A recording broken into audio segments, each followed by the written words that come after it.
台南市南区文南社区长期关心长辈的健康，在中秋节进前特别举办健行的活动，邀请到历来长者共同参与社区关怀、家己健康促进。现场包括南区的区长以及座位的议员、民意代表，嘛拢共同出席，参与这项有意义的活动。阮里长伊逐工听讲拢爱行2万步，所以中秋节的活动伊一定共践行。今日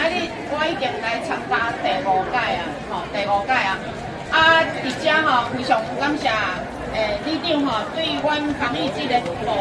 非常的支持咱今年参加咱卫生局举办的登革热防疫绩优团体监测组，它有分监测组跟非监测组。监测组就是咱市府这10府加上永康规林林德各项迄个新营结果咱伫咱里长伫咱的环保之间，甲咱的风气时代，大家共同的努力之下，咱上半年获得监测组第1名，咱甲里长恭喜一下哈！足感谢咱的区长呢，咱的文南里活动中心，年底应该就好啊，因为即摆验收，所以感谢咱的议员区长来甲咱搭把手，咱有一个上好6星级的公园，咱的健康绿洲公园已经完成啊，2公顷半，开3300几万，搁呢，争取一个活动中心